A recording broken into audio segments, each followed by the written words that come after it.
कि मुझे लोभ होता है, सब बोल दो, जो किसी से नहीं कहा ठाकुर जी को सब बताओ। परिवर्तन अपने आप देखोगे आप। ठाकुर जी को बता दिया, ठाकुर जी फिर चिकित्सा करेंगे उसको दूर करने की। हम बुरे क्यों बने रहते हैं? क्योंकि हम छुपाते हैं खुद से भी और ठाकुर जी से भी। इसलिए प्रस्तुत करो।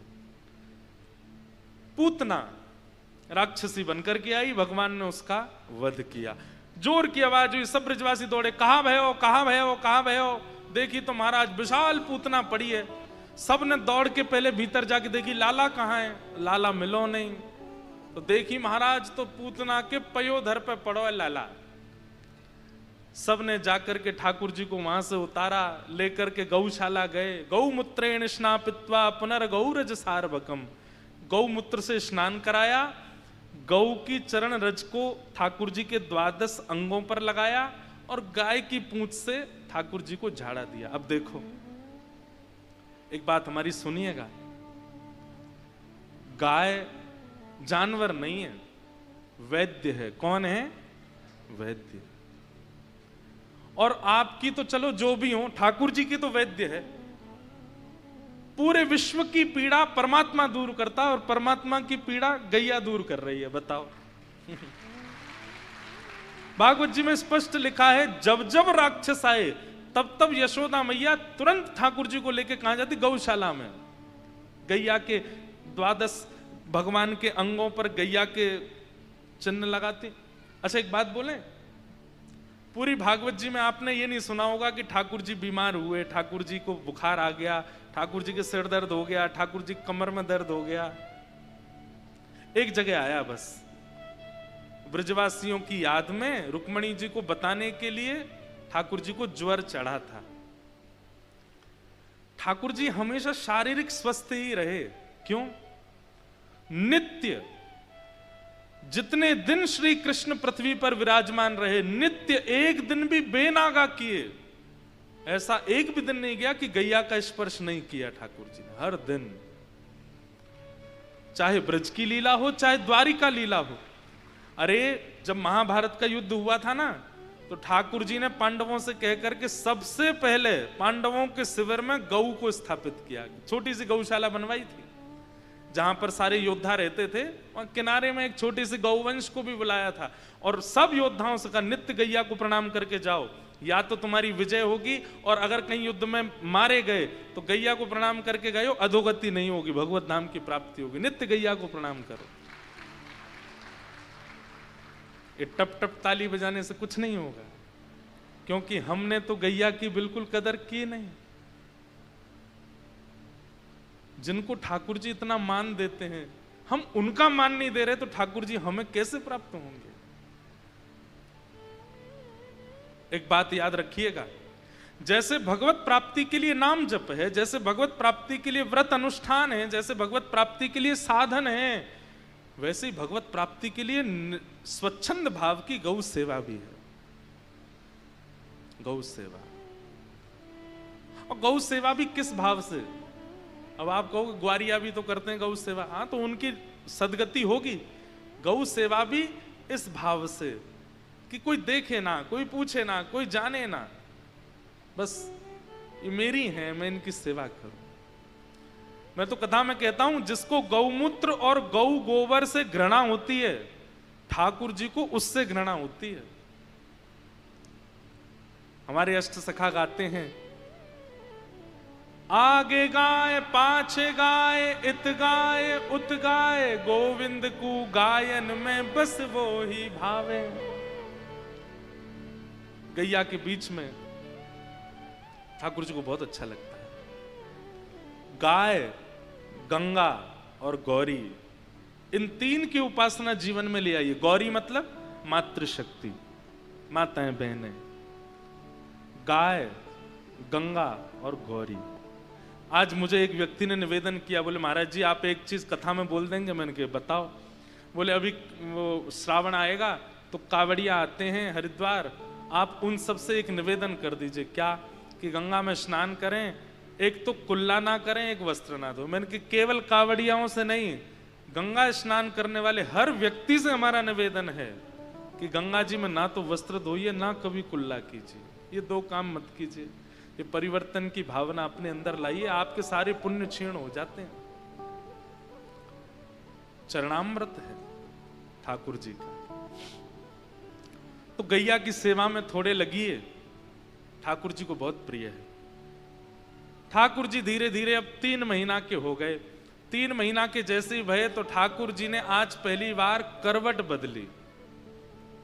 और जैसे ही ठाकुर जी ने करवट ली, यशोदा मैया ने नगाड़े बजवा दिए, पूरे ब्रजमंडल में आनंद है। बोले कहाँ भय हो? बोले आज नंद के लाला ने करवट ली है। करवट जानते हैं? ठाकुर जी ऐसे है गए। सोचो हमारे वृंदावन के लाला कितने लाडले हैं, इनकी करवट का भी उत्सव होता है।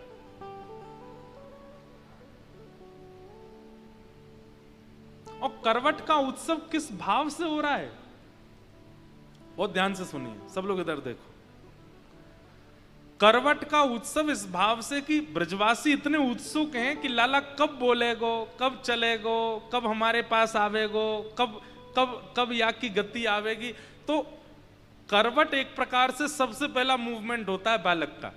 तो पहली बार करवट लिए तो इसलिए ब्रजवासी इतने खुश है कि बस अब करवट ले ली, कल को पाम भी चलावेगो, फिर गुटमुन भी चलेगो, फिर बैठना सीख जाएगो, और फिर एक दिन चल चल के हमारे घर आयो करेगो। तो ब्रजवासियों को इतनी उत्सुकता हुई कि करवट लेने पर ही उत्सव मना दिया।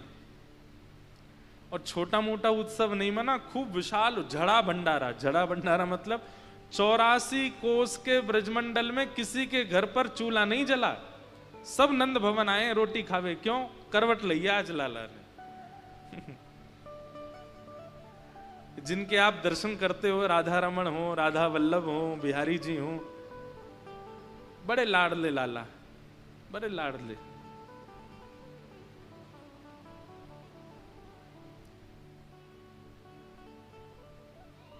ठाकुर जी ने करवट ली। सब ब्रजवासियों की भीड़ लग गई लाला की करवट देखने की। अब ये करवट कब लेगो? अब लाइन लगा के सब देख रहे हैं लाला करवट ले। अब बालक कोई आपके कहने से थोड़ी लेगा, वो तो जब उसका मन। सब ब्रजवासी देख रहे हैं कब लेगो। जैसे ही ठाकुर जी पलटा मारे, ओहो जय जयकार होने लग जाए, नाचे गावे, लाला ने करवट ले ली। और ठाकुर जी तो जय जयकार सुन के रोने लगे। यशोदा मैया बोली अरे ये सब ब्रजवासी ऐसे आ जाएं। सब लाला को लेकर के घूम रहे हैं। तभी वहां सक्टासुर नाम का एक दैत्य आ गया।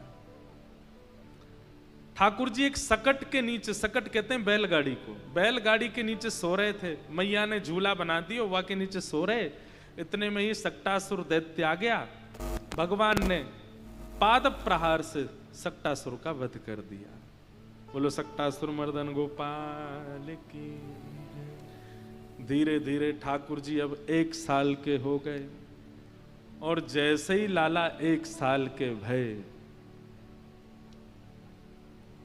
ठाकुर जी के 2 दांत निकल के आए हैं। बोलो वृंदावन बिहारी लाल की। हमारे मंगलमय उत्सव में दूर दूर से महापुरुष पधार रहे हैं।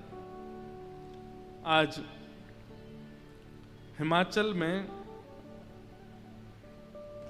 श्री राधा कृष्ण मंदिर के पूज्य महाराज जी भी आज बाल बाबा महाराज पधारे हैं, उनको बारंबार प्रणाम। जय। महाराज जी के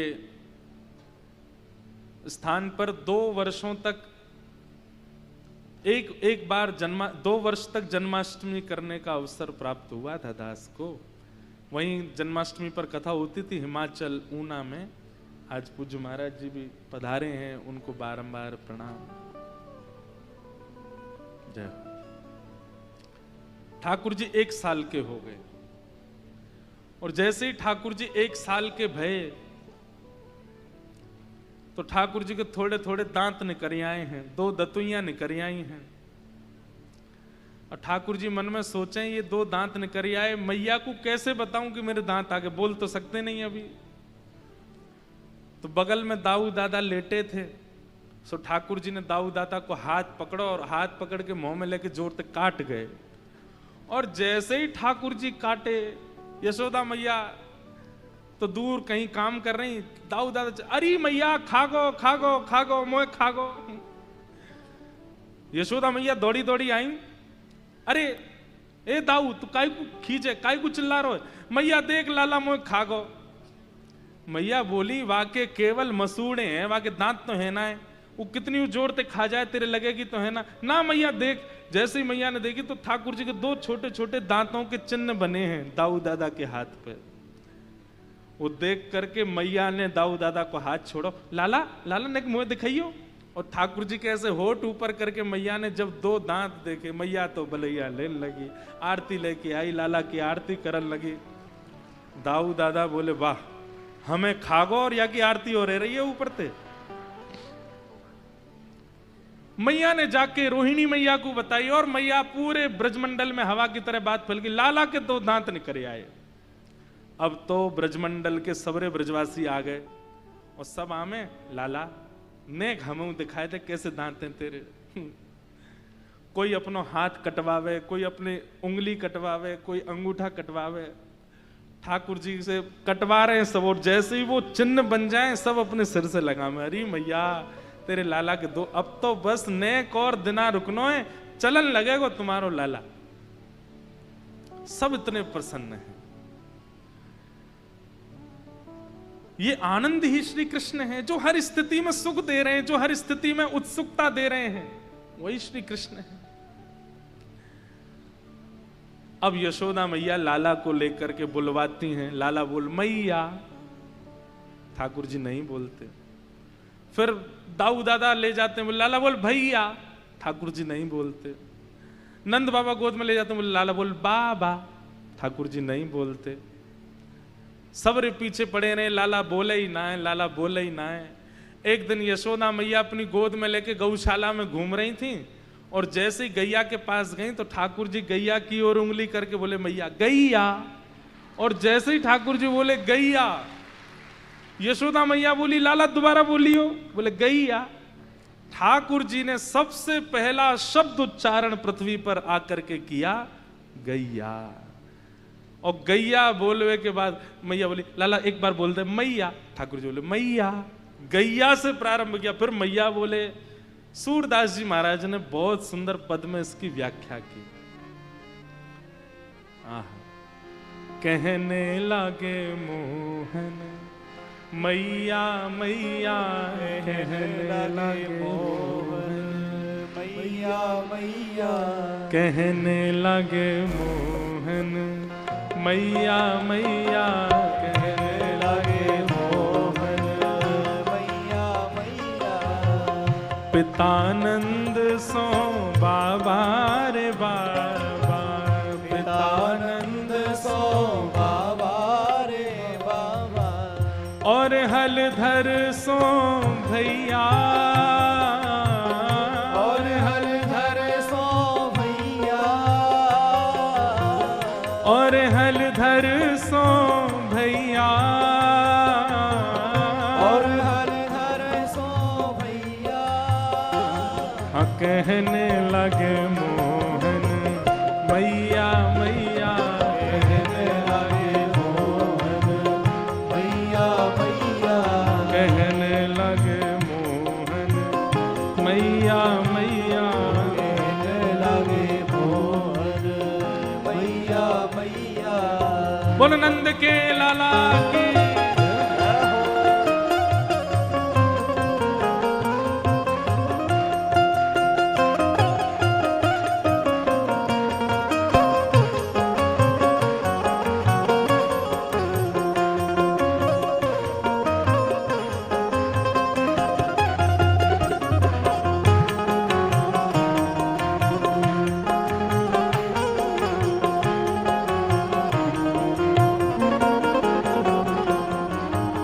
गोपी ग्वाल करत को तूहल, गोपी ग्वाल करत को तूहल, गोपी ग्वाल करत को तूहल, गोपी ग्वाल करत को तूहल।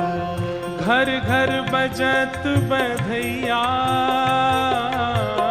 घर घर बजत बधैया,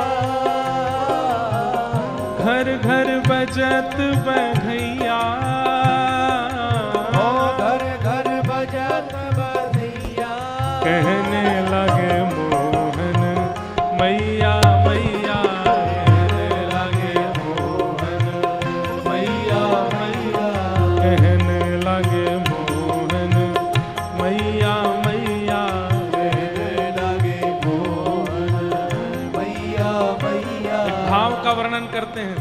यशोदा मैया अपनी उंगली पकड़वा देती है लाला को और फिर धीमे धीमे चलना सिखावे, और चल करके थोड़ी दूर जाकर के मैया अपनी उंगली हटावे और ठाकुर जी दोनों भुजा ऊपर करके धीमे धीमे चलना सीख रहे हैं।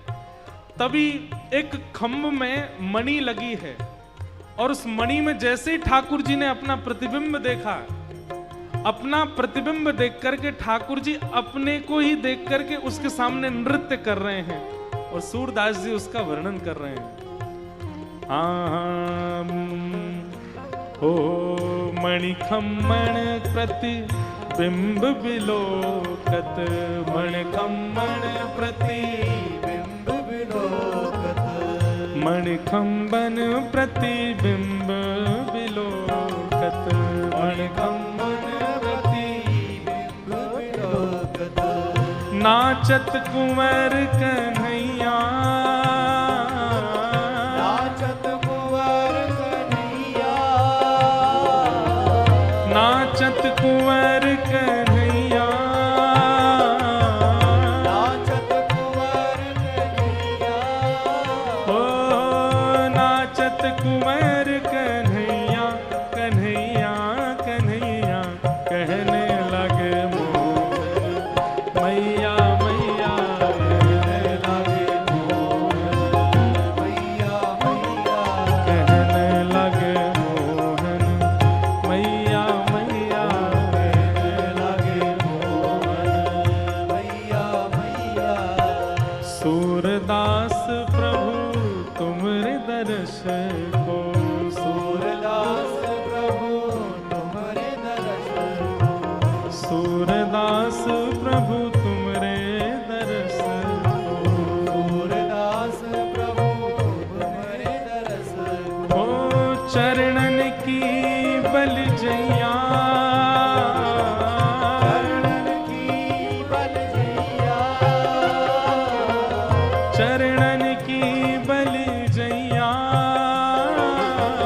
चरणन की बलजैया, कहने लगे मोहन मैया मैया, कहने लगे मोहन मैया मैया, कहने लगे मोहन मैया मैया, कहने लगे मोहन मैया मैया, कहने लगे मोहन मैया मैया, कहने लगे मोहन मैया मैया।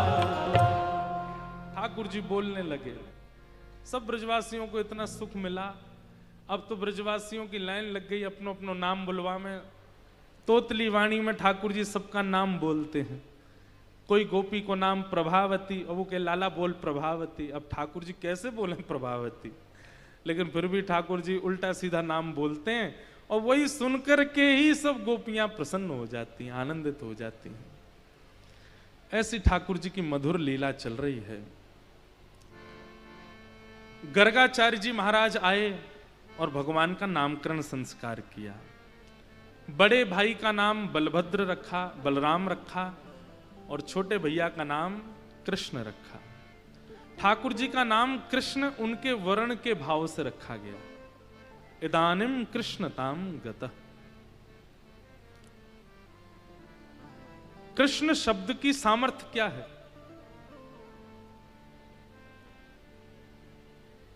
कृस्तु भूवाचक शब्द है। पृथ्वी के स्वामी को कृषि कहते हैं, और ण जो है वो निवृत्ति वाचक है।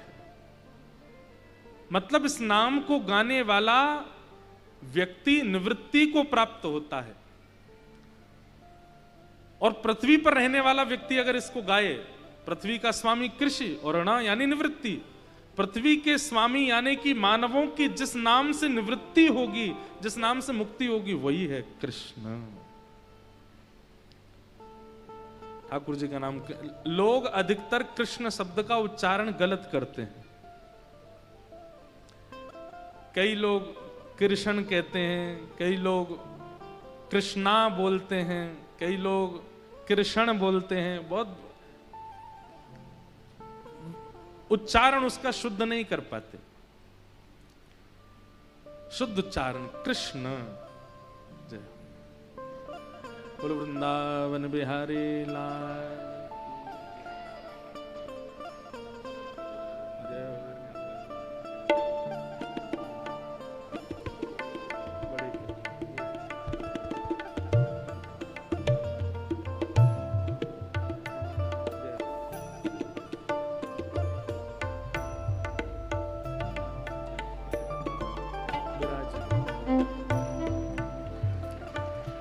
आज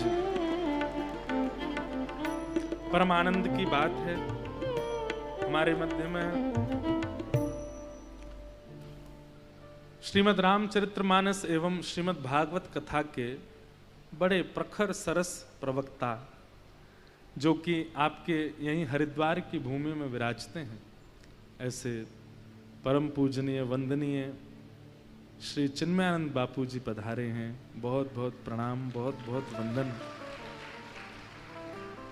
आप श्री का सानिध्य एक दो बार दास को प्राप्त हुआ है, पर आज प्रत्यक्ष कथा में आपका आगमन हुआ है। व्यास मंच से आपके मंगल भाव को बारंबार वंदन करते हैं। आपकी बहुत वर्ष पहले वृंदावन में कथा हुई थी, तब घर भी आना हुआ था और कथा में भी आपके दर्शन हुए थे, पर आज आपको प्रत्यक्ष यहाँ आपकी ही हरिद्वार में दर्शन करके खूब सुख मिल रहा है, खूब आनंद है।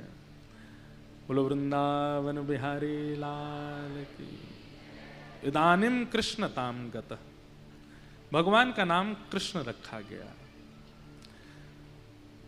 ठाकुर जी का नामकरण श्री गर्गाचार्य जी महाराज के द्वारा किया गया। धीरे धीरे ठाकुर जी अब 3 वर्ष के है गए, और जैसे ही लाला 3 वर्ष के भय हैं, इतने उद्यमी है गए हैं। एक बात सुनिएगा हमारी बहुत ध्यान से।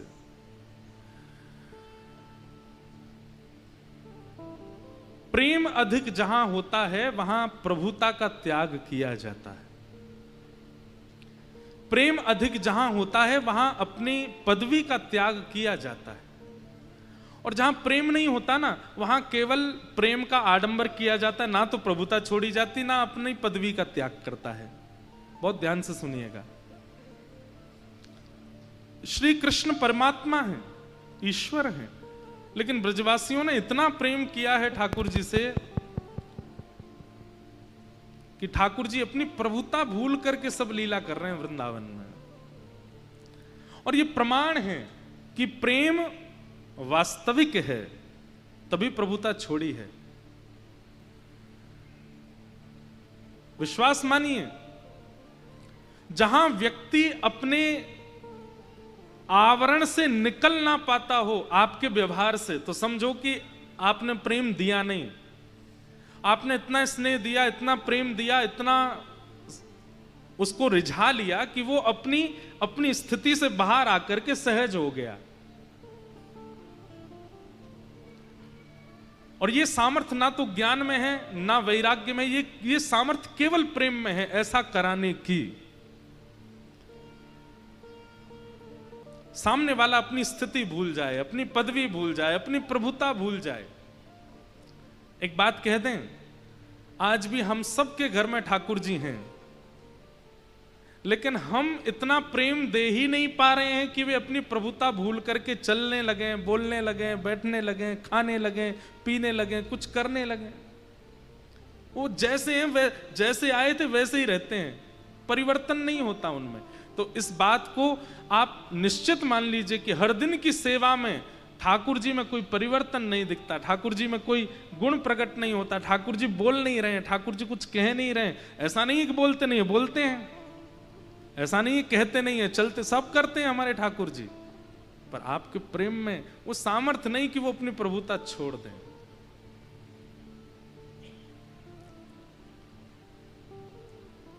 सूरदास जी में वो सामर्थ्य थी, इसलिए ठाकुर जी बोलते थे। कुंभन दास जी, उनकी लीला हम सुनते हैं। ठाकुर जी नित्य कुंभन दास जी के यहां जाते थे।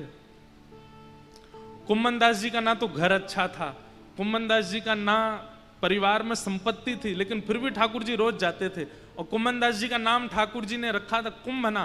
रोज बोले, ए कुंभना मेरे संग खेल ले। और ये ज्यादा नहीं, इसी कलिकाल की घटना है। ठाकुर जी खेलते थे।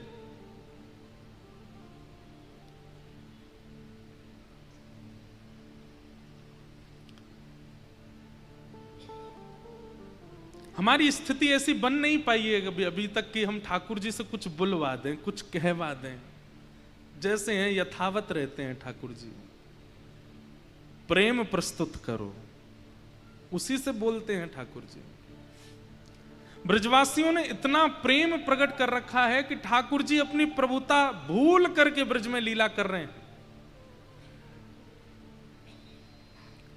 श्रृंग्यग्निड्यं जलद्विजकंटकेभ्यः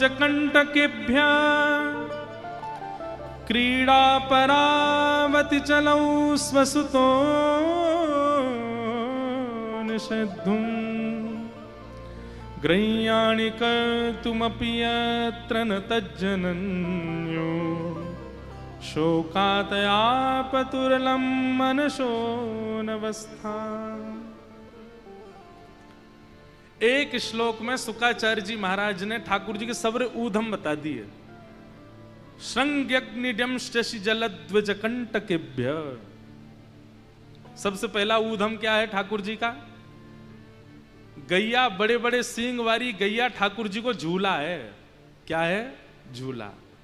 एक तरफ तो दाऊ दादा लटक जाए, दूसरी तरफ लाला लटक जाए, और जब तक गैया बैठी है तब तक तो ठीक है। जैसे ही गैया खड़ी है जाए, सोई ठाकुर जी के में दाऊ दादा कस के पकड़ लो, झूला बन गो हमारो। और गैया जहां जावे ठाकुर जी ऐसे लटक के झूले वहां पे। और जैसे ही हाथ छूटन लगे, जैसे ही हाथ की पकड़ कमजोर रहने लगे, फिर चिल्ला में, मैया देख तेरी गैया हमको मार रही है, जल्दी बचा जी, हमें मार भी ले जा रही है। एक दिन ठाकुर जी चढ़ गए गैया पे, सींग पकड़ लिए उसके। गैया भी बोली, रोज रोज आ जाते हैं। अच्छा, ठाकुर जी की सेवा में जड़ चेतन जीव सब लग जाते हैं। गैया बोली, आज इनको आनंद कराऊं थोड़ा। और महाराज जैसी सींग पर ठाकुर जी चढ़े और जोरते अपने पाम से गैया को ऐसे हिला में कि ये कहीं भागे तो हमको आनंद आवे। लेकिन आज गैया दौड़ करके गई, और जहां 9 लाख गैयाओं का गोबर का ढेर है, वहां चली गई। ठाकुर जी बोले, दाऊ दादा जी गैया गलत मार्ग पे जा रही है। दाऊ दादा यहां गिर गए तो हम तो गोबर में डूब जाएंगे। और वहां जाकर के गैया ने जोर जोर से अपने सींग और हिलाए। अरे जे गैया तो हमको गोबर में फेंक रही है। अरे दाऊ दादा ने एक बच्चियों बच्चियों, इतने में तो दोनों उनके हाथ छूटे और गले गले तक गोबर में ही धस गए। उछट करके मुंह पे आ गए हो, नाक पे आ गए हो, आंख पे आ गए हो। अब गोबर का एक स्वरूप होता है कि उसमें वो इतना कोमल भी होता है, लेकिन उसमें अगर पैर वैर फंस जाए तो खूब ताकत लगानी पड़ती है। अब ठाकुर जी फंस गए। यशोदा मैया बोली, लाला अरे कन्हैया कहां है? ठाकुर जी गोबर में से चिल्ला रहे, मैया यहां हूं। बोले, मुझे तो दिखना रहो। अरे मैया गोबर के पास आ। जैसे ही मैया गई तो गोबर में इतने इतने धसे हुए ठाकुर जी। मैया बोली, राम राम राम, इतनो नभाऊं तो को इतनो धुवाऊं, ऐसा सुंदर बनाए के रखूं, कारो तो वैसे ही है तू, और फिर भी तेरा इतना श्रृंगार करूं, लेकिन तू माने ना जब गोबर में ही आके खेले। मुझे तो लगे लाला तू पूर्व जन्म को सूकर दिखे। अब मैया बाहर निकाल ले मुझे यहां से। यशोदा अब जैसे गोबर में चले गए तो ठाकुर जी को मैया भी ऐसे करती है, चल मेरे पास मत आइयो, ऐसे हाथ पकड़ ले। हाथ पकड़ के मैया ऐसे उठा के ऐसे ही ले जा रही है ठाकुर जी को। ठाकुर जी कह रहे, मैया तुमको एक बात बताऊं? बोले, कहा, तेने 12 भगवान को नाम सुनो? मैया बोली, हम बे सुनो तो है। वो मैं ही तो हतो मैया, मैं ही जन्म लेके आयो, मैं ही बड़ा भगवान बन के आयो, मैंने ही पृथ्वी की रक्षा करी। मैया बोली हम बे तभी गोबर में खेले तू? बोले हाँ मैया। अब चल स्नान कर ले जल्दी। मैया दूर खड़े करके लाला पे पानी डाले। ठाकुर जी कह रहे मैया ऐसे आनंद ना यार हो। बोले का करेगो? बोले एक बार अपने हृदय ते लगा। बोले दूर रही हो मुझे गोबर लग रहा तुम्हें। ठाकुर जी के मैया ऐसे सुख ना मिलेगो। ठाकुर जी दौड़ के गए मैया से ऐसे अंग लगा के और अपनो अंग ऐसे करने लगे मानो पूरा गोबर मैया पे लगा दिया। बोले अब मैया संग संग नहाएंगे दोनों, स्नान करेंगे। ऐसा सुख ठाकुर जी दे में यशोदा मैया को। द्यमष्टि, इतनी सुंदर लीला है द्यमष्टि की। ठाकुर जी क्या करते हैं? रोज का क्रम है ठाकुर जी का। जो बछड़ा बछिया जन्मे हैं गौशाला में, सवेरे उठते ही ठाकुर जी उनके पास जाते हैं। और जिनका 4 दिन पहले 10 दिन पहले जन्म हुआ है, उन बछड़ा बछिया के मुंह खोल के उनके दांत गिनते हैं, फिर अपने गिनते हैं कितने आ गए, मेरे ज्यादा कि या के ज्यादा। और फिर रोते रोते मैया के पास जाए, मैया मैया। मैया बोले का भयो? देख वह बछड़ा है, देख मैया मैं 3 साल को है को, और वो 10 दिन पहले जन्म वाह के मुंह ते ज्यादा दांत आ गए निकर के, मेरे ना निकरे। मैया बोली लाला तू मक्खन खावे, दूध ना पीवे, दूध पीवे ते दांत आमे, तू दूध पियो कर। ठाकुर जी दूध पीते हैं, चोटी पकड़ के दूध पीते हैं। मेरी चोटी बढ़ेगी, मेरे दांत निकरेंगे। श्रृंग यज्ञ शशि जलद द्विज कंटकेभ्य। ब्राह्मणों के साथ लीला करते हैं, क्रीड़ा करते हैं। सब ठाकुर जी की लीलाएं बड़ी मधुर हैं। कि वत्सान मुंचन क्वचिद समय क्रोश संजात हास। गोपियां जाकर के ठाकुर जी की शिकायत करती हैं, मैया तुम्हारो लाला ऐसो करे ऐसो करे ऐसो करे। मैया सबरी गोपीन तो कह दे जब तक मेरो लाला रंगे हाथ नहीं पकड़ो जाए मुझे शिकायत मत करियो। रंगे हाथ पकड़ो आके मुझे शिकायत करो, सबरी झूठी झूठी बात बना में आके। हमारे पूज्य पिताजी महाराज एक भाव गाते हैं कि ये गोपियां उल्हाने लेकर के कृष्ण दर्शन के बहाने से जाती हैं। प्रेमी का एक स्वभाव होता है कि वो अपने प्रियतम को देखने के लिए बहाना ढूंढता है कि क्या बहाना दूं। ये सब गोपियां उल्हाने लगाती हैं और उल्हाने लेकर के जाती हैं यशोदा मैया के पास। देखे बिन कान्हा जब मन नाही माना, इन आंखों से आज हमने ब्रह्म पहचाना है। कृष्ण चरण कमलों में मन को लगाना, इन गोपियों का ताना ये उल्हाना तो बहाना है। बहाने बना करके गोपियां जाती हैं, अपने घर घर की बात कहती हैं, बड़ा चढ़ा करके बोल देती हैं अब लाला तो छोटो सो सफाई दे ना सके। यशोदा मैया डांटने के लिए ठाकुर जी को बुलाती हैं, गोपियां दर्शन कर लेती हैं। एक बात समझने की है, ठाकुर जी केवल 3.5 वर्ष के हैं और 3.5 वर्ष के ठाकुर जी में गोपियों को प्रियतम का दर्शन होता है। इससे यह बात स्पष्ट होती है कि ये वो प्रेम नहीं है जिस प्रेम को आप लोग और हम लोग देखते हैं। ये काम लीला नहीं है, ये स्वच्छंद प्रेम है। 3.5 वर्ष के बालक के प्रति कैसे हो सकती है ऐसी भावना, लेकिन गोपियों की है। गोपियां आकर के मैया से बात करती हैं, मैया लाला को डांटती हैं, गोपियां देख करके चली जाती हैं। इस प्रकार अनेक ठाकुर जी की बाल लीला। एक दिन दामोदर लीला हुई, 2 वृक्षों को स्पर्श कर दिया, दोनों टूट के गिर पड़े। कुबेर के पुत्र नलकुवर मणिग्रीव प्रकट हो गए। वाणी गुणानुकथने श्रवणं कथायाम हस्तौ चकर्मसु मनस्तव पादयोर्नः स्मृत्याम शिरस्तव निवास जगत प्रणामे दृष्टि सताम दर्शनेस्तु भवत्तनूनाम। स्तुति गाई, बहुत ध्यान से सुनिएगा। कुबेर के पुत्र नलकुवर मणिग्रीव को शाप लगा था, इस कारण से वो वृक्ष बन गए थे, लेकिन आज भगवान के स्पर्श से मुक्त हो गए। दोनों ने भगवान की स्तुति गाई और स्तुति गा करके क्या कहते हैं, कि हे नाथ, हमारी वाणी आपके गुणानुवाद गावे, हमारी दृष्टि आपका दर्शन करे, हमारे कान आपको श्रवण करें, हमारे हाथ आपकी सेवा करें, चरण आपकी प्रदक्षिणा करें। और यदि आपका दर्शन संभव ना हो तो भवत तनु नाम, आपके जो तनु, तनु कहते हैं पुत्रों को, तो भगवान के तनु कौन है? भगवत कथा गाने वाले, भगवत भाव में रहने वाले, भगवत भेष में रहने वाले, भगवत स्वभाव को धारण करने वाले जितने भी वैष्णव हैं, ये भगवत तनु हैं, भगवान के बालक हैं। नलकुंवर मणिग्रीव कहते हैं आप ना दिखो तो कम से कम आपके तनु, आपके वैष्णवों का दर्शन हमको होता रहे, ऐसी हम पर कृपा हो। बंधु एक बात मानिएगा हमारी, आप श्री राधा रमण जी दर्शन करने जाते हैं, जैसे ही कपाट खुलते हैं, दर्शन खुलते ही सबकी भुजाएं खड़ी हो जाती हैं, मुख से जय जय श्री राधे, राधा रमण लाल की जय आदि आदि सब उद्घोष होता है। जैसी उत्सुकता, जैसी तत्परता और जैसी व्याकुलता भगवत दर्शन में होती है, वैसी तत्परता, उत्सुकता और व्याकुलता यदि भगवत जनों के दर्शन में हो जाए तो ठाकुर जी बड़े प्रसन्न होते हैं।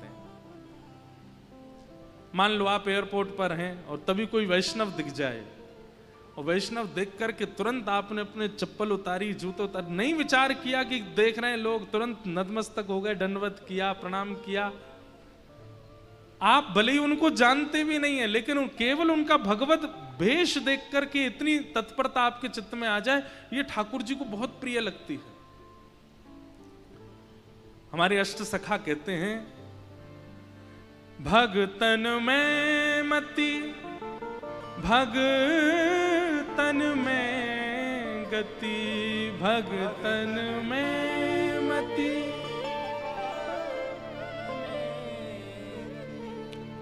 संत चरण रज सदा लुभाने, संत चरण रज सदा लुभाने, जब अपनों करी जाने गिरधर, जब अपनों करी जाने। गिरधर ने आपको अपना लिया, ये कब जानो? बोले भगतन में मति, भगतन में गति, संत चरण रज सदा लुभाने, गिरधर जब अपनों करी जाने। वैष्णव भेष, वैष्णव भाव वाले के प्रति आपकी पूर्ण तत्परता है, पूर्ण उसके प्रति समर्पण की भावना है, समझो ठाकुर जी ने आपको स्वीकार कर लिया है।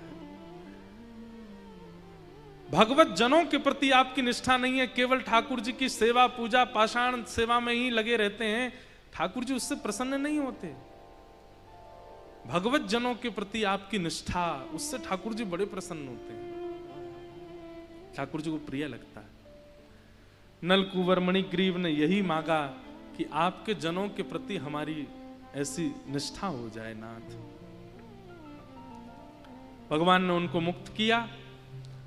यशोदा मैया ने उखल में बांधा था ठाकुर जी को, वृक्षों के गिरने की आवाज आई तो दौड़ करके गई, ठाकुर जी को मुक्त किया और मन में विचार किया कि अब हम गोकुल में नहीं रहेंगे, जाद नाते लाला भयो, कोई ना कोई पीड़ा आवे, अब यहां से हम चलेंगे। और सब ब्रजवासियों के सहित गोकुल से वृंदावन की ओर चले। सब वृंदावन जा रहे हैं। चलो मन वृंदावन की ओर, चलो मन वृंदावन की ओर, चलो मन वृंदावन की ओर, चलो मन वृंदावन की ओर, वृंदावन की ओर,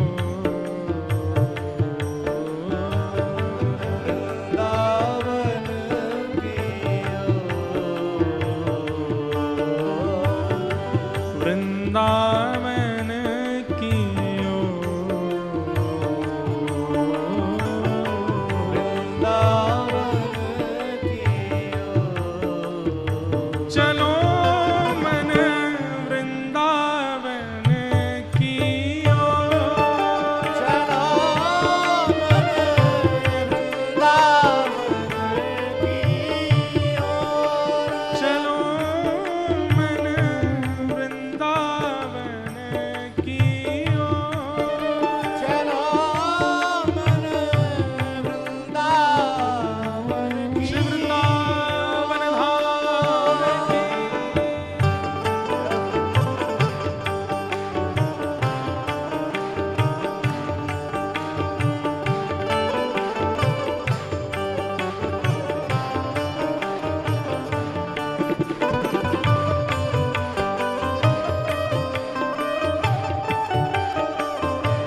जहाँ विराजत राधा रानी, जहाँ विराजत राधा रानी, जहाँ विराजत राधा रानी, जहाँ विराजत राधा रानी, नटवर नंद किशोर,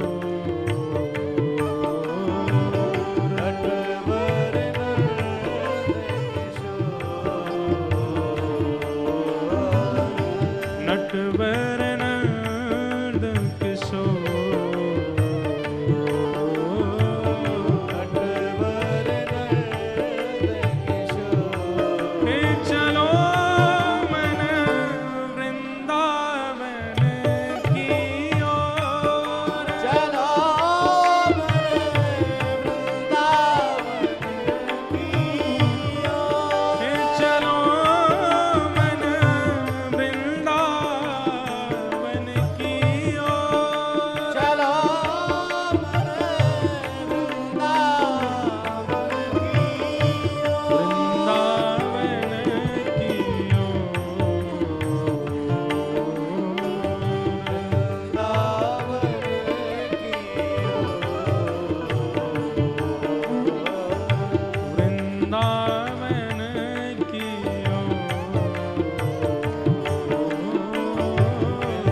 वृंदावन की हे चलो मन वृंदावन की ओर, चलो मन वृंदावन की ओर, हे चलो मन वृंदावन की ओर।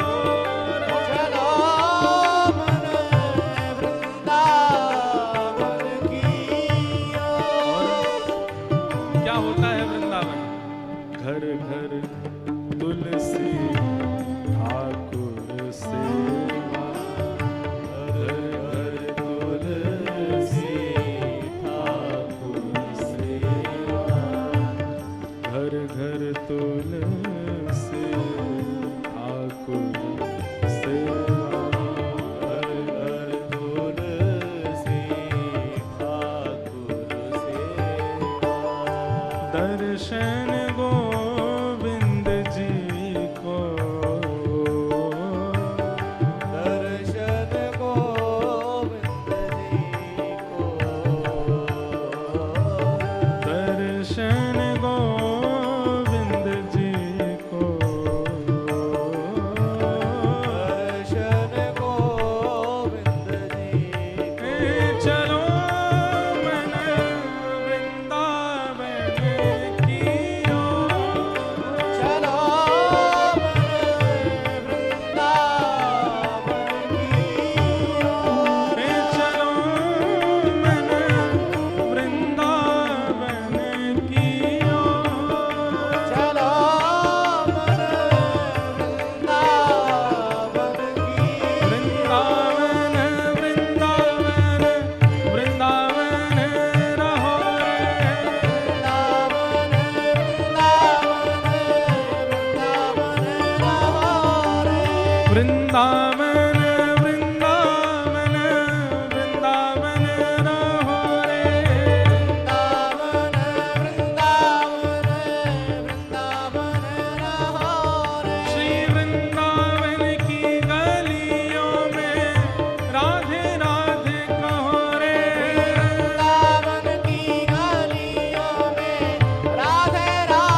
वृंदावन में यमुना किनारा।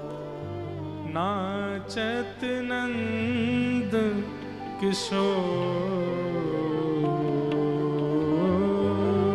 नाचत नंद किशोर,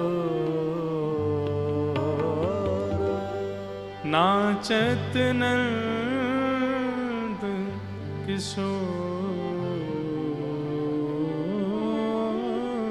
नाचत नंद किशोर।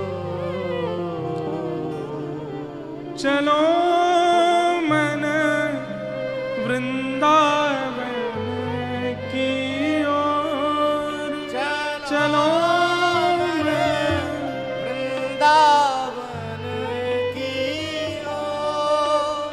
हे चलो मन वृंदावन की ओर, चलो मन वृंदावन की ओर। वृंदावनम संप्रविश्य सर्वकाल सुखावहम्। संपूर्ण भागवत में एकमात्र वृंदावन के लिए यह शब्द प्रयोग किया गया कि जहां जाके ठाकुर जी सर्वकाल सुखावहम्, सब प्रकार से सुखी। सब प्रकार से सुखी का मतलब क्या है? अनुकूलता हो तो भी सुख है, प्रतिकूलता में भी सुख है, इसलिए सर्वकाल सुखावहम्। कई लोगों को पहाड़ बहुत अच्छे लगते हैं तो वो ऐसा कहते हैं हमको पहाड़ में ले जाओ, भले ही वहां खाने को भी नहीं मिले तो भी रह लेंगे, पहाड़ देखते देखते रह लेंगे। वृंदावन इतना प्रिय है ठाकुर जी को कि वहां यदि प्रतिकूलता भी होती है तो भी ठाकुर जी को सुख लगता है, इतना प्रिय है। क्यों? क्योंकि किशोरी जी के हृदय से प्रकट है श्री वृंदावन। श्यामा हृदय कमल सो प्रगट्यो, श्याम हृदय को भाई, वृंदावन प्यारो वृंदावन। क्यों भाया ठाकुर जी को? क्योंकि किशोरी जी के हृदय से प्रकट है। हमारी श्री राधा रस सुधा निधि में महाप्रभु जी वर्णन करते हैं कि श्री किशोरी जी ने एक एक कण अपने हाथ से निर्माण किया है श्री धाम वृंदावन का। वृंदावन का वृक्ष हो, वृंदावन के पक्षी हो, वृंदावन के घाट हो, वृंदावन में निवास करने वाले ब्रजवासी हो, सब किशोरी जी के, इसलिए ठाकुर जी को बहुत प्रिय लगता है। और वृंदावन रस चर्चा तो अलग से हम करते हैं, कभी कभी 3 दिन की 4 दिन की, उसमें हितरवंश महाप्रभु, श्री हरिराम व्यास सबके भाव कहते हैं कैसा है वृंदावन। वर्णन का विषय नहीं है वृंदावन, अनुभव का विषय है, देखने का विषय नहीं है, वर्णन का विषय नहीं है, भ्रमण का विषय नहीं है, अनुभव का विषय। वो तो अनुभव से ही जाना जा सकता है वृंदावन को। ठाकुर जी वृंदावन आए, वृंदावन आकर के सबसे पहले ठाकुर जी ने अघासुर नाम के एक दैत्य का वध किया, जो कि एक सर्प के रूप में आया था। सब ग्वाल बालों को लेकर के ठाकुर जी वन भोज के लिए गए थे। सर्प इतना बड़ा मुख खोल करके बैठा था कि ऐसा लगा मानो जैसे कोई गुफा है। मधुमंगल, श्रीदामा, तन सुखा, मन सुखा, धन सुखा, सब ठाकुर जी के सखा। सब ने कही लाला बहुत जोर की गुफा है, आज तो जई में चलेंगे भीतर। ठाकुर जी बोले गुफा नहीं लग रही, हमको तो कुछ और लग रहा है। जैसे ही ग्वाल बाल भीतर गए, अरे लाला ये तो बड़ी गुदगुदी गुफा है, उसकी जीभ थी। ठाकुर जी ने जैसे प्रवेश किया, अघासुर ने अपना मुख बंद कर लिया और अपने उदर से विष निकाल करके उनको मारने लगा सबको। सब मूर्छित हो गए। ठाकुर जी तुरंत उसके कंठ में गए, अपने शरीर को इतना विशाल किया, बीच में से उसका विध्वंस कर दिया और सब ग्वाल बालों की रक्षा हुई। पर सब मूर्छित हो गए थे। अपनी दिव्य दृष्टि से ठाकुर जी ने सबको जीवित कर दिया। परंतु ये बात कि लाला ने आज एक सांप मारो, ये बात सब ब्रजवासियों ने 1 साल बाद बताई अपने घर में। मतलब आज की घटी घटना 1 साल बाद बता रहे हैं। क्यों? तो कहते हैं ब्रह्मा जी ग्वाल बालों का हरण कर ले गए थे। बड़ी अच्छी कथा है कि विभ्रद वेणुम जठर पटयो श्रांग वेत्रे च कच्छे वामे पाणे मृषण कवलम तत्फलम लांगुलीषु तिष्ठन् मध्ये स्वपन सुहृदो हासयन्निर्मभिस्वे स्वर्गे लोके मिषति विभुजे यज्ञ भोग बालके। ध्यान से सुनिएगा, ठाकुर जी वन भोज कर रहे हैं, पिकनिक कर रहे हैं। कभी नहीं मृषण कवलम तत्फलम लांगुलीषु, ठाकुर जी अपनी उंगलियों के मध्य में अलग अलग भिन्न भिन्न अचार रखते हैं। एक में आम का अचार, इसमें नींबू का अचार, यहाँ टेटी का अचार, मिर्च का अचार, और अपने बीच के हस्तकमल के भाग में ठाकुर जी चटनी रखते हैं, और एक हाथ में रोटी का कवल लेते हैं। एक बार पाते हैं, फिर एक अचार चाटते हैं, फिर पाते हैं, फिर कोई सखा से कहते हैं अरे तू कौन सी सब्जी बना के लाया, बोले बैगन की है, मुझको खवा, उसके हाथ से खाते हैं। फिर अपनी रोटी खाते हैं, फिर कोई चटनी चाटते हैं, तू कौन सी सब्जी लेके आया हो, कौन सी कढ़ी लेके आया, तू पवा। कभी कभी सेवा में बहुत व्यवस्थित थाली नहीं लगानी होती।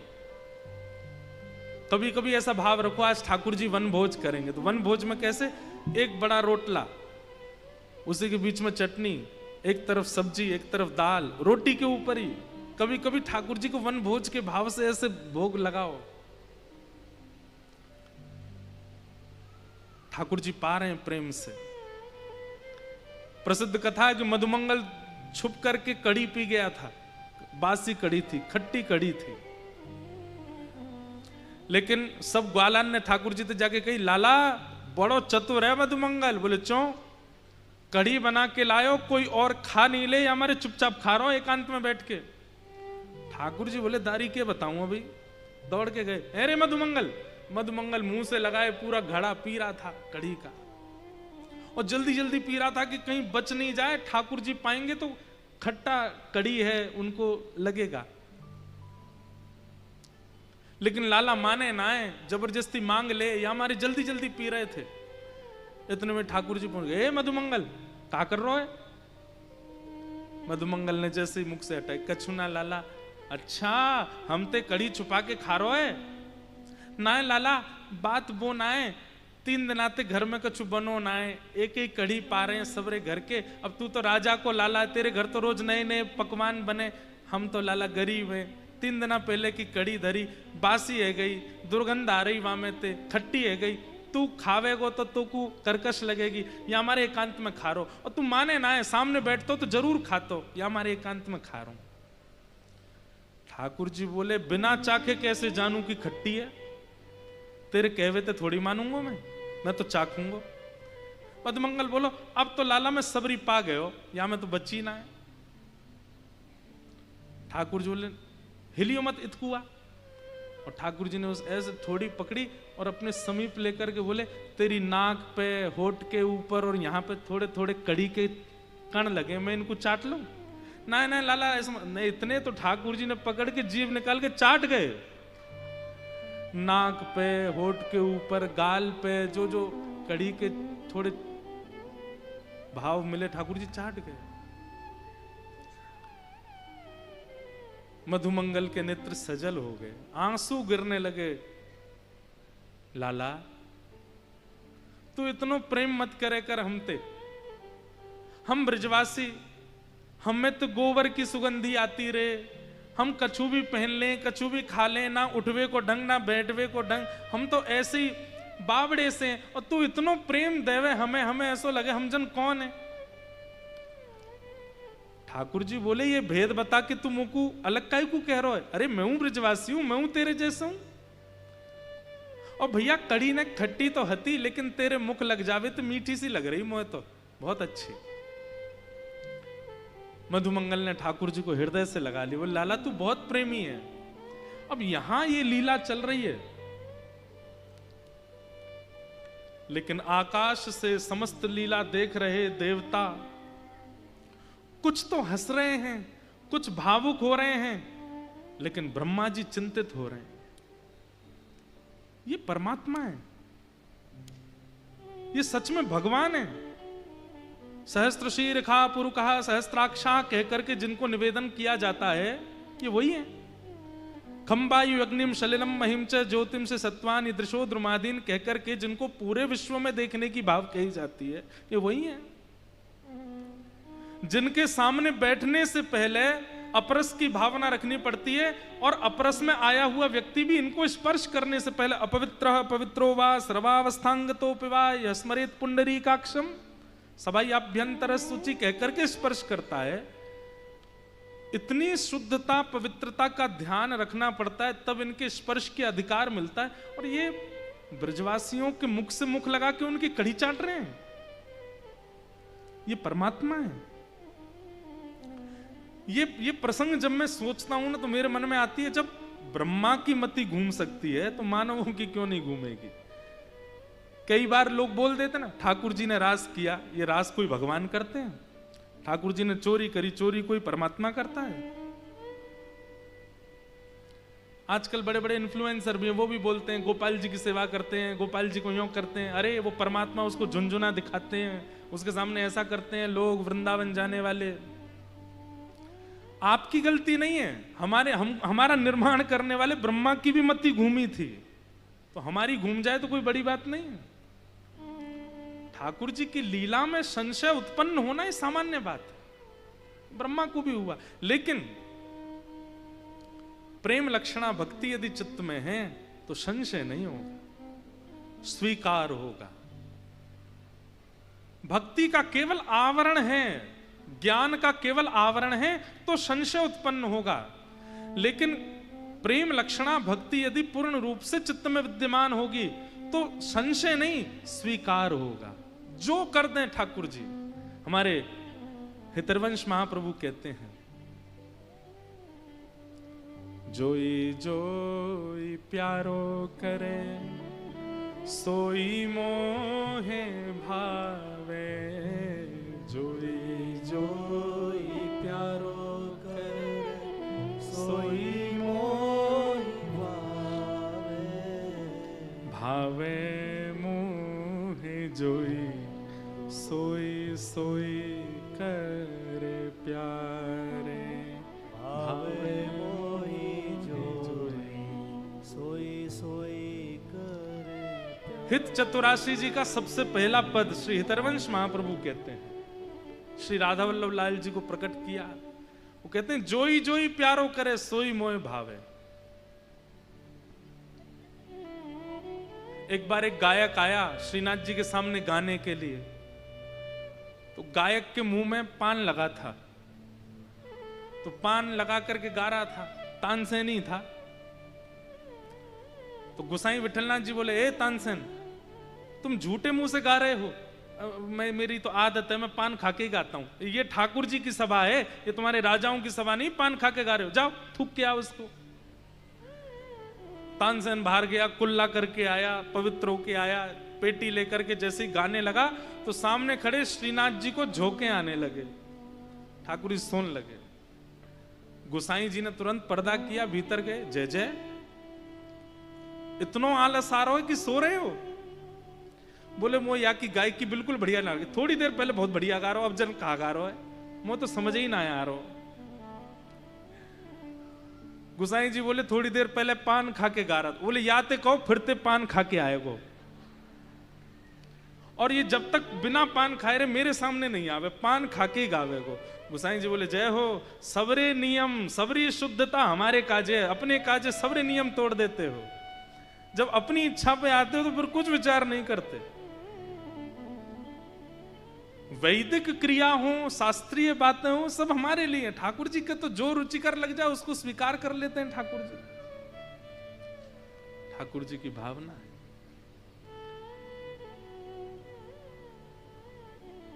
जोई जोई प्यारो करे सोई मोहे भावे, जोई जोई प्यारो करे सोई मोहि भावे, भावे मोहे सोई जोई जोई करे प्यारे, आवे मोहि सोई जोई जोई करे। सबसे पहले तो भक्ति, प्रेम लक्षणा भक्ति का यही सबसे पहला लक्षण है, स्वीकार। और जहां स्वीकारीकरण नहीं है वहां प्रेम नहीं हो सकता। अपने प्रियतम की हर स्थिति स्वीकार है, उसका उठना बैठना बोलना चलना फिरना, वही तो प्रेम होता है जहां सब स्वीकार है। जहां कहीं भी ठाकुर जी की एक लीला या एक स्थिति या एक बात पर आपके चित्त में अस्वीकारीकरण आता है और तर्क आता है, वहां प्रेम लक्षणा भक्ति नहीं आ सकती। प्रेम लक्षणा वृंदावन वाली भक्ति वो तो वहीं आती है जहां सब स्वीकार, जो कर दें ठाकुर जी हमको सब स्वीकार है। अब बात तो हमारे अंदर बहुत आती है, हम ज्यादा विस्तार में चले जाते हैं, आज वैसे भी बहुत विलंब हुआ है। ब्रह्मा जी को मोह हो गया, उन्होंने कहा कि ये परमात्मा नहीं है, ठाकुर जी के ग्वाल बालों का हरण करके ले गए। ठाकुर जी ने ग्वाल बालों का रूप धारण किया। 1 साल तक ठाकुर जी ही ग्वाल बाल बन के घूमते रहे।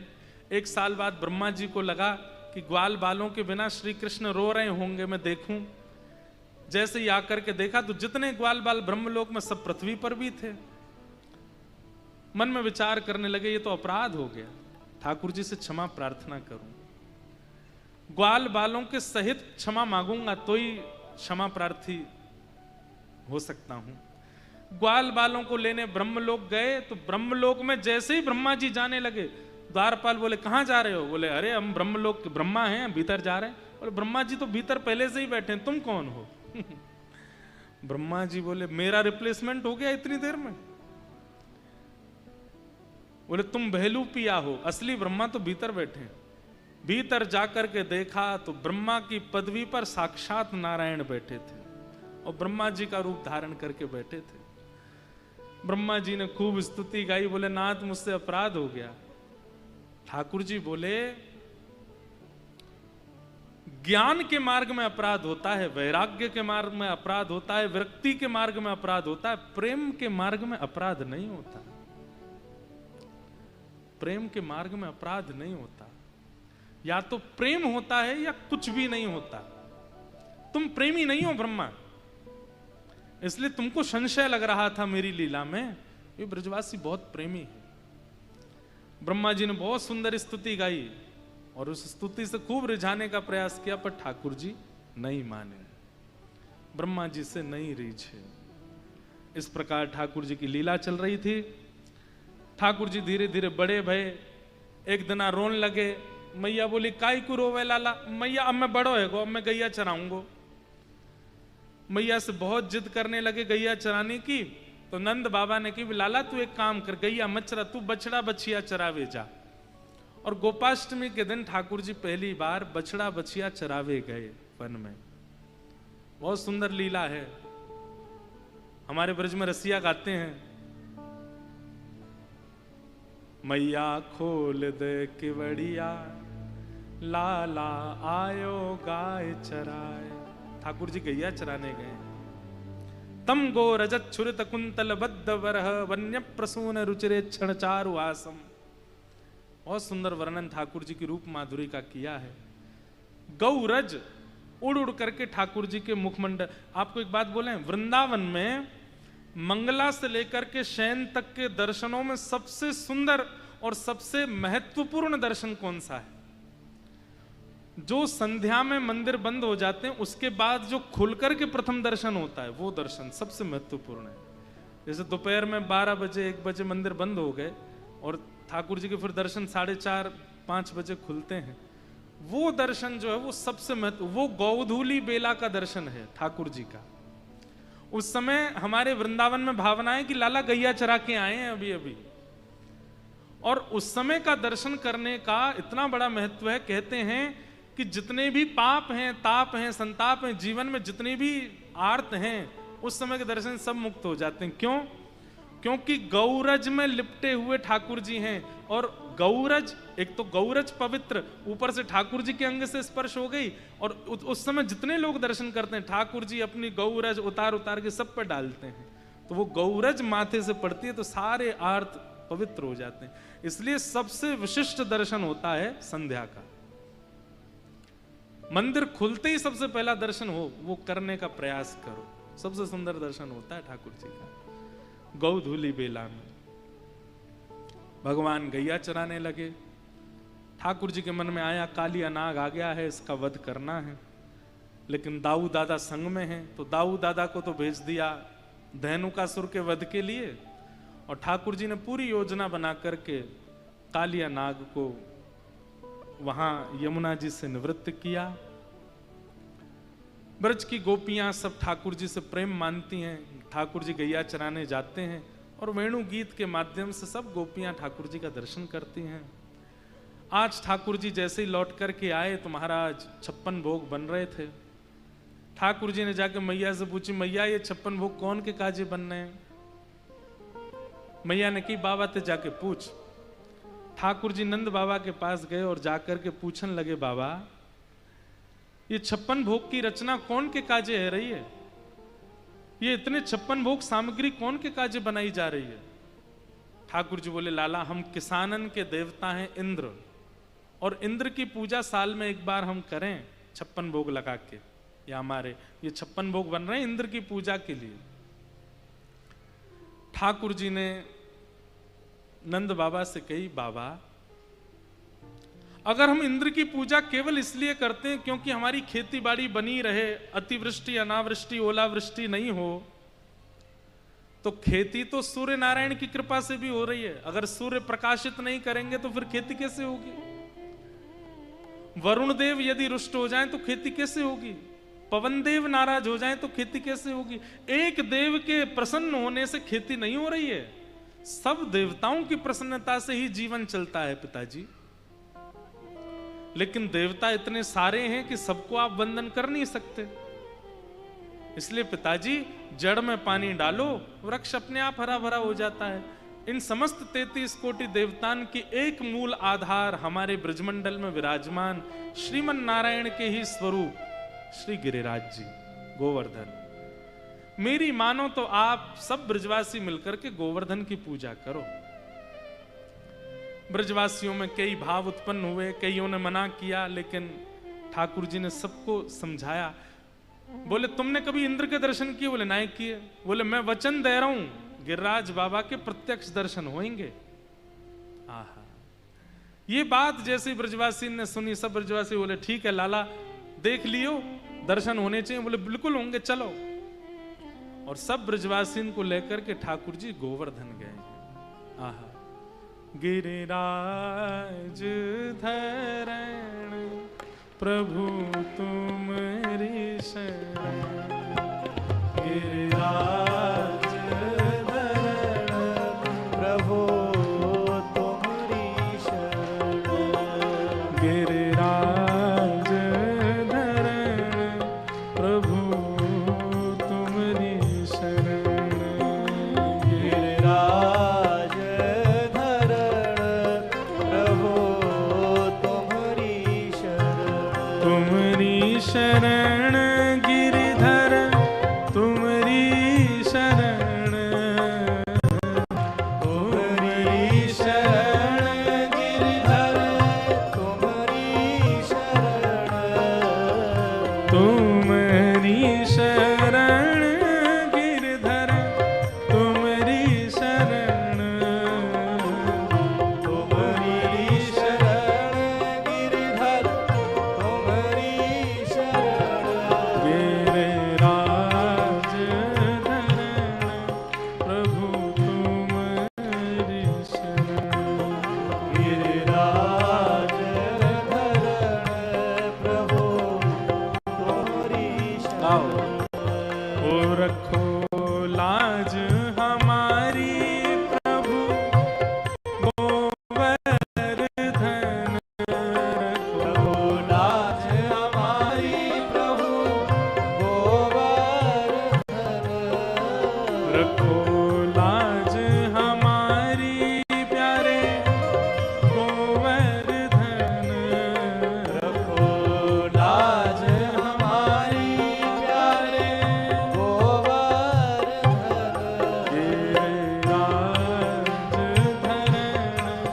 प्रभु तुम्हारी शरण। गिरिराज धरण प्रभु तुम्हारी शरण। ओ गिरिराज धरण प्रभु तुम्हारी शरण। गिरिराज धरण प्रभु तुम्हारी शरण। सब ब्रजवासियों के सहित ठाकुर जी गोवर्धन पहुंचे। बंधुओं, एक बात किसी ने मुझसे पूछी कि ठाकुर जी को इंद्र पूजा से इतनी दिक्कत क्यों हो गई। दिक्कत नहीं हुई है, ध्यान से सुनिएगा। जिससे प्रेम होता है उसका हित हो, ऐसी भावना सदा चित्त में रहती है।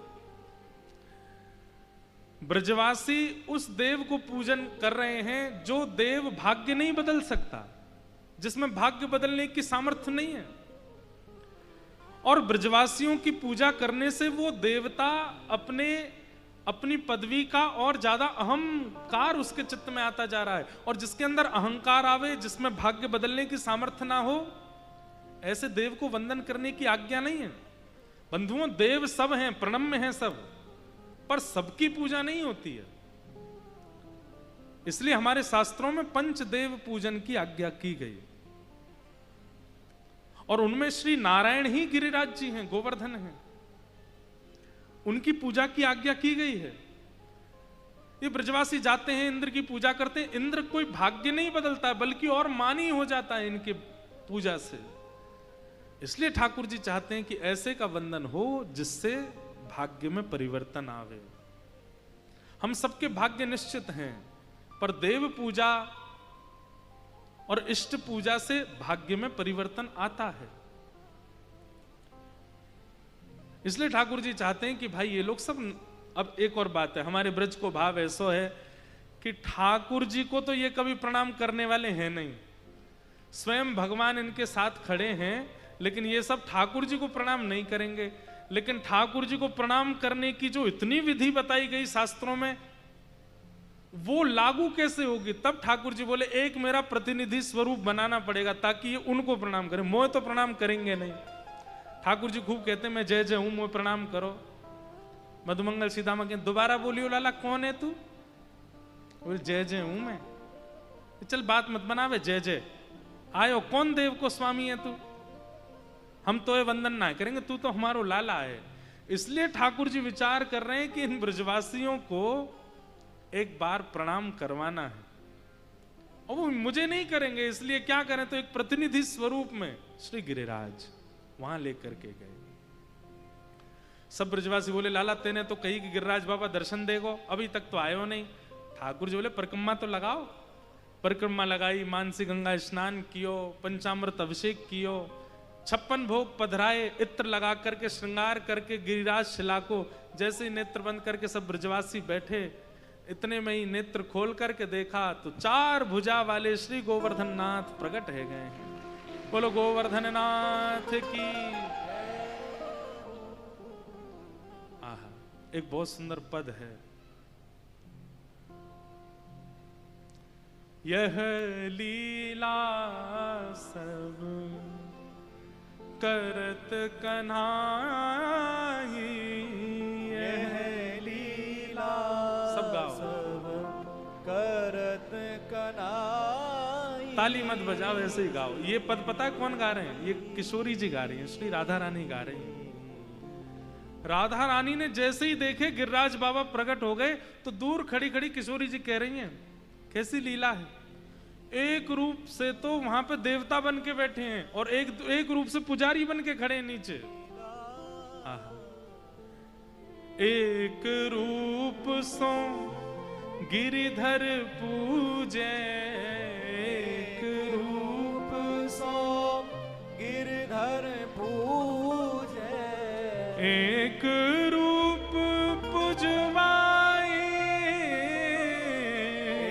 एक पुजवाई।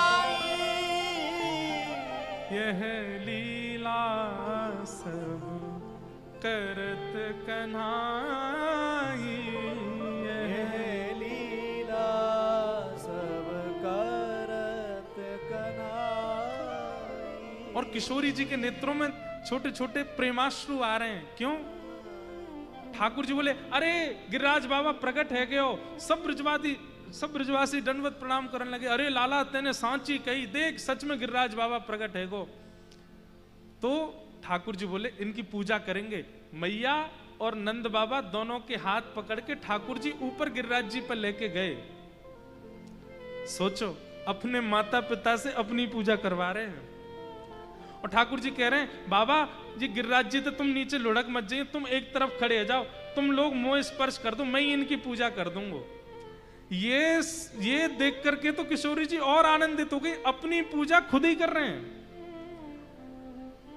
रोली लेते हैं ठाकुर जी और श्री गिरिराज गोवर्धन नाथ जी को लगा रहे हैं। पूछ रहे हैं, बाबा तिलक लगाए दूं? ठाकुर जी ही हैं दोनों तरफ। ठाकुर जी कह रहे हैं, हाँ लगाए दो। तिलक लगायो। फिर यशोदा मैया मौन थार बना के लाइए। सो ठाकुर जी कह रहे हैं, नेक मुंह खोल लो, मौन थार खा लो। सो ठाकुर जी ही मुंह खोल रहे हैं, अरे नेक ज्यादा सो खोल लो, तो नेक और खोल रहे हैं। फिर ठाकुर जी खवा रहे हैं और जो बचा हुआ अवशेष है उसको स्वयं पा रहे हैं। ये देख करके तो किशोरी जी इतनी आनंदित हो गई, वाह देखो लीला देखो, खुद को ही खिला रहे हैं और खुद को ही उच्छिष्ट प्रसाद पा रहे हैं। और फिर अपनी ही आरती कर रहे हैं और आरती करने के बाद अपनी ही बलैया ले रहे हैं। ये सब लीला देख करके किशोरी जी भावुक हो गए। यह लीला सब करत कन्हाई, यह लीला सब करत कन्हाई। और अब ठाकुर जी लेकर के गए ब्रजवासियों को, तो सब ठाकुर जी से ही पूछ रहे हैं, लाला कैसे पूजा करनी है, कहाँ पवानो है, सब बताओ। तो ठाकुर जी मॉनिटर बन के खड़े हैं गिरिराज बाबा के नीचे और सबरी सखीन ते कह रहे हैं, कहाँ बना के लाइए, पहले मोह दिखा। तो गोपी दिखावे, देख हम तो मीठी मठरी बनाए, देसी घी में नाय बनाइए तेने, ले जाए वापस। गिरिराज बाबा नाय पावे। अरे लाला ने ऐसा मत करे, पवाए दे। अच्छा ठीक है चली जा, एक पवैयो बाकी मोह दे दियो सबरी लाई के। ऊपर पवाया। आहा, सब सो कहत जाए जिमाओ, सब सो कहत जाए जिमाओ। आपुन बैठ पवाई, आपुन बैठ पवाई। सब ब्रजवासियों से कह रहे हैं जाके इनको जिमाओ, और खुद ही ऊपर बैठ के पा भी रहे हैं। यह लीला सब करत कन्हाई, यह लीला सब करत कन्हाई। अंत में ठाकुर जी किशोरी जी के पास गए, हे श्यामाजू आप न जाओगी गिरिराज बाबा को पूछवे, देवता प्रकट भयो हमारे ब्रज में। किशोरी जी बोली, मैं सब जानू तुम्हारी लीला। खुद ही ज्यादा सो श्रृंगार करके ऊपर बैठ गए और नीचे ठाकुर जी बोले, या बात को गुप्त रहने दो, बोलियो मत, नहीं तो सबरे पकड़ लेंगे मोए। ब्रजवासी इतने सीधे। मधुमंगल श्रीदामा बोले, लाला जे देवता बिल्कुल तेरे जैसा लगे, देखियो या कि आंख नाक कान होठ सब तेरे जैसे हैं। ठाकुर जी बोले, मैं गैया चरावे आऊं ना गिरिराज जी पे, मेरी गैया को दूध ये देवता पीवे और मैं पीऊं, एक ही गैया को दूध पीवे तो शक्ल मिले हमारी। श्रीदामा बोलो, जे कोई बात है, एक गैया को दूध पीवे तो कोई शक्ल मिले? क्यों, तेने और तेरी बहन ने एक ही मैया को दूध पिया, दोनों की शक्ल मिले कि ना? मधुमंगल बोलो, हम बे लाला मिले तो है, ऐसे ही मेरी और गिरिराज जी की शक्ल मिले। मधुमंगल बोलो, लाला गैया को दूध तो बछड़ा भी पीवे, हमारी शक्ल बातें तो मिली नहीं आज तक। ठाकुर जी बोले, अब बात मत बनावे, चल जितनी बताइए उतनी मान ले। ब्रजवासी इतने भोले हैं, इतने सीधे हैं कि ठाकुर जी छोटी छोटी बात का तर्क देते हैं, ब्रजवासी मान भी लेते हैं, हम ऐसो ही होएगो। सब ब्रजवासी नाच रहे हैं, गा रहे हैं, उत्सव मना रहे हैं, 56 भोग बैठ करके श्री गोवर्धन नाथ जी पा रहे हैं। अब ठाकुर जी ने नख पे गिरिराज जी धारण किए, वो लीला तो हम कल सुनाएंगे, क्योंकि आज समय बहुत ज्यादा हो गया। आज विलंब भी आने में यहाँ हुआ आज, क्योंकि मिलने का क्रम था, भीड़ बहुत थी वहाँ। और फिर आज आचार्य चरण भी आए हैं, सबका उद्बोधन भी हुआ, अभी महापुरुष भी पधारे हैं, सबके कुछ भावांजलि भी श्रवण करनी है। एक बात ध्यान से सुनिए, कल कथा इसी समय होगी 4 बजे से लेकर के 7 बजे तक, पर विश्राम दिवस की जो कथा है यानी कि परसों कथा सुबह 9 बजे से होगी, क्योंकि उसके बाद आगे प्रस्थान करना है और यहाँ प्रसादी भी सब लोगों का भंडारा आदि जैसा है। तो आप सब लोग परसों सुबह जल्दी आ जाइएगा, खूब भाव से हम लोग कथा श्रवण करेंगे। आज की कथा हम यहीं श्री गिरिराज जी के चरणों में विराम दे रहे हैं। कल गोवर्धन धारण लीला से कथा का प्रारंभ करेंगे और रास पंचाध्यायी यमुना के तट पर हुआ रास, कल हम लोग गंगा जी के तट पर उसका अनुभव करेंगे। अभी उठ जाओ, ये सॉरी बैठ जाओ, अब उठो नहीं, ये जितने उठ गए अब सब बैठो, अभी थोड़ी देर और बैठो, इतनी जल्दी आपको क्यों है? जो उठ के जाएगो वाकू बगलवारी की सौगंध है, अभी नहीं जाओ, अभी महापुरुषों के हम लोग आशीष सुने और उसके बाद फिर यहाँ पर आरती का क्रम होगा, उसके बाद ही आप सब लोग प्रस्थान करना।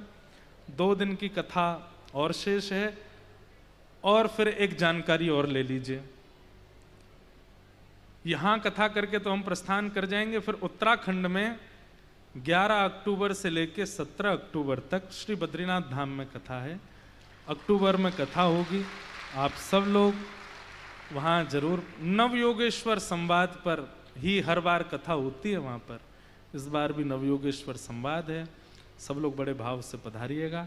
आज बड़े महापुरुष हमारे मंच पर पधारे हैं, परम पूजनीय श्री चिन्मयानंद बापू जी महाराज भी पधारे हैं, आचार्य चरण पधारे हैं, पूज्य श्री भास्करानंद जी महाराज भी पधारे हैं और सब आचार्य चरण पधारे हैं। आप सब लोगों से निवेदन, विलंब तो हुआ है लेकिन थोड़ी देर और बैठिए, सबका आशीष श्रवण करके पूज्य राम जी महाराज अभी निवेदन कर रहे हैं, आरती करने के बाद ही आप सब लोग प्रस्थान कीजिएगा। जय जय श्री राम, जय जय श्री राम, जय जय श्री राम। नमः पार्वती पतये, हर हर महादेव। बोलिए श्री सद्गुरुदेव भगवान की। आप सभी ने अभी श्रीमद् भागवत बड़े प्यार और प्रेम से श्रवण कर रहे थे, और व्यास जी ने बोला भी था कोई खड़े होके ना जाए, तो लग रहा है आप लोगों को बड़ी जल्दी है। आज हमारे बीच में महामंडलेश्वर श्री स्वामी भास्करानंद जी महाराज जी आप जी पधारे हैं, और उनके साथ उनकी शिष्या साध्वी कृष्णानंद जी महाराज जी वो भी पहुँचे, उनका बहुत बहुत स्वागत। और हमारे बड़े भैया चिमन्यानंद बापू जी, आप बाहर गए हुए थे पर मैंने बोला भैया आपको आना ही होगा, अभी आपने कहीं जाना है, थोड़ा काम भी था, तो मैंने बोला नहीं आपको थोड़ा उद्बोधन हम लोगों को करके फिर ही जाए। हम क्षमा भी चाहते हैं, आपका समय बहुत लिया है, आपका आगे का जो कार्यक्रम है उसमें थोड़ा विलंब हुआ है, पर आपको अब पहले आपसे शुरुआत करते हैं कि आप अपना उद्बोधन दें, उसके बाद श्री स्वामी भास्करानंद जी महाराज जी का उद्बोधन श्रवण। बोलिए श्री बाल कृष्ण लाल की, श्री वृंदावन धाम की। नमः पार्वती पतये, हर हर महादेव। श्री हमारे छोटे भाई की तरह श्री राम जी महाराज और हमारे छोटे भाई के स्वरूप ही पूज्यपाद श्री इंद्रेश जी महाराज बहुत भाव से श्रीमद् भागवत कथा के गायन में कन्हैया की प्यारी प्यारी लीलाओं का वर्णन अभी आपने सुना उनके श्रीमुख से। ऐसा लग रहा था कि ये रसधार बहती ही रहे। बाहर इंद्रदेव बारिश कर रहे हैं और अंदर में श्री इंद्रेश जी महाराज बारिश कर रहे हैं। ये दोनों रस का संगम हो रहा था और गंगा के तीर पर। अभी श्री राम जी मुझे कह रहे थे कि आज इंद्रदेव ने पूरा मौसम भिगा रखा है। मैंने कहा इंद्रेश जी महाराज की कथा में इंद्रदेव जी को तो आना ही था और उसमें भी आज गिरिराज जी वाली लीला है, तो आज तो ये लीला का संयोग बनना ही था। आप लोगों ने बड़े प्रेम से भागवत रस का पान किया। बहुत ज़्यादा समय मैं आपका नहीं लूँगा। मंच पर पूज्य आचार्य चरण, पूज्य सभी महापुरुष विद्यमान हैं। सभी के श्रीमुख से संतों का आशीर्वचन ही होता है। संतों के मुख से जो उनकी तपस्या, जो उनकी साधना, उनकी वाणी के द्वारा निकलता है, वह हम सब श्रोताओं को प्राप्त हो, ये हमारा परम सौभाग्य होता है। बोलने वाले भी वही हैं और बुलवाने वाले भी वही हैं। हम सभी जगत में जो भी परमात्मा के विषय में बोलने का प्रयास करते हैं, वह सिर्फ एक प्रयास है। एकम सद विप्रा बहुधा वदन्ति। एक ही सत्य को महापुरुष लोग अपनी अपनी वाणी के द्वारा बोलने का प्रयास करते हैं, लेकिन कोई पूर्ण गा पाए वो संभव नहीं है। एक बात मैं आपको निवेदन करना चाहूँगा। अभी अभी जैसा आपने श्रवण किया, किशोरी राधा रानी ने भगवान कृष्ण को कहा कि पूजवाने वाले भी तुम ही हो और पूजा जिसकी हो रही है वह भी तुम ही हो। अनेक रूप रूपाय विष्णवे प्रभु विष्णवे। श्रीमद् भागवत का गायन करने के बाद जब द्वादश स्कंद में कली का प्रवेश हो रहा है और कलयुग का वर्णन आया, तो द्वादश स्कंद को विराम करते करते आचार्य चरण ने एक अंतिम बात पर श्रीमद् भागवत को विराम दिया। उसको मैं आपको ध्यान आकर्षित करना चाहूँगा। नाम संकीर्तनम यस्य सर्व पाप प्रणाशनम प्रणामो दुख शमनः तम नमामि हरिम परम। आचार्य पूज्य सुखदेव जी ने राजा परीक्षित को भागवत का गान करते करते कहा कि राजन, हरेर नामैव केवलम। इस कलयुग में हम जैसे साधकों के लिए, हम जैसे भक्तों के लिए पार जाने का एकमात्र उपाय है। क्योंकि न तो यज्ञ कर पाते हैं, न तप कर पाते हैं, न ध्यान कर पाते हैं, न योग कर पाते हैं। कई लोग योग करने का प्रयास करते हैं, लेकिन वो योग का केवल योगा बन करके रह जाता है। थोड़े उछल कूद कर लेते हैं, आसन कर लेते हैं, बस ज़्यादा से ज़्यादा प्राणायाम। अष्टांग योग पूर्ण कर पाए वो इस कलिकाल में बड़ा दुर्लभ है और बड़ा कठिन है। इसलिए हम सब भक्तों के लिए एकमात्र उपाय बताया, नाम संकीर्तनम यस्य सर्व पाप प्रणाशनम। केवल नाम संकीर्तन कर लिया जाए, नाम का आश्रय कर लिया जाए, केवल इसी नाम के आधार से हम सभी भवसागर पार हो जाएंगे। तो मैं आप सबको निवेदन करूंगा कि श्रीमद् भागवत कथा में आप जो पधारे हैं, इस कथा से आप लोग संकल्प लेकर जाएं कि हम और कुछ करें न करें, बस एक नाम जरूर किशोरी राधा रानी का। जय जय श्री राधे, जय जय श्री राधे, जय जय श्री राधे। केवल राधा रानी का नाम यदि हमारी जुबां पर आ जाए तो पूरा ब्रह्मांड आनंदित हो जाएगा। नाम संकीर्तनम यस्य सर्व पाप प्रणाशनम। पता है, कई बार श्रवण खूब करते हैं हम और उस वक्त हमारे मन को आनंद भी होता है, लेकिन जैसे ही हम पांडाल से बाहर निकलते हैं सब भूल जाते हैं। क्योंकि श्रवणम तो कृतम सर्वै न तथा मननम कृतम। श्रवण तो हम सब करते हैं, लेकिन घर जाने पर हम लोग कथा का मनन नहीं करते हैं। और इसी कारण से कथा से जो हमको लाभ प्राप्त होना चाहिए वो लाभ नहीं हो पाता है, क्योंकि पूर्व जन्म के हमारे प्रारब्ध भी तो हैं।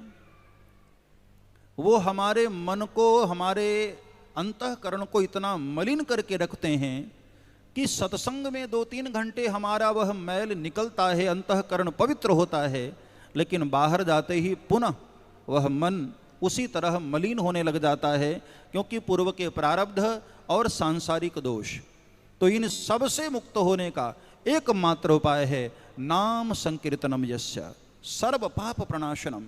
श्रीमद् भागवत का सार अंश यदि मैं आपको कहूं तो केवल एकमात्र सार अंश वेद व्यास ऋषि ने कहा कि और कुछ न करो, केवल नाम का आश्रय कर लो, सारे पाप तुम्हारे खत्म हो जाएंगे। और कहीं आपने प्रेम से गोविंद को प्रणाम कर लिया तो प्रणामो दुख शमनः तम नामी हरिम परम। केवल और केवल भगवद आश्रय। हम भक्ति करें, मन लगे न लगे, केवल एक काम कर लो, नाम का आश्रय, भगवद आश्रय।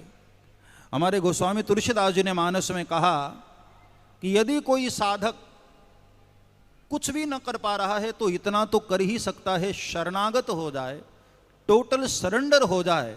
एक बार हमारे ऊपर समर्पित हो गया हमारे पास आकर, तो करहूं सदा तिन कर रखवारी, जिमि बालक राखहीं महतारी।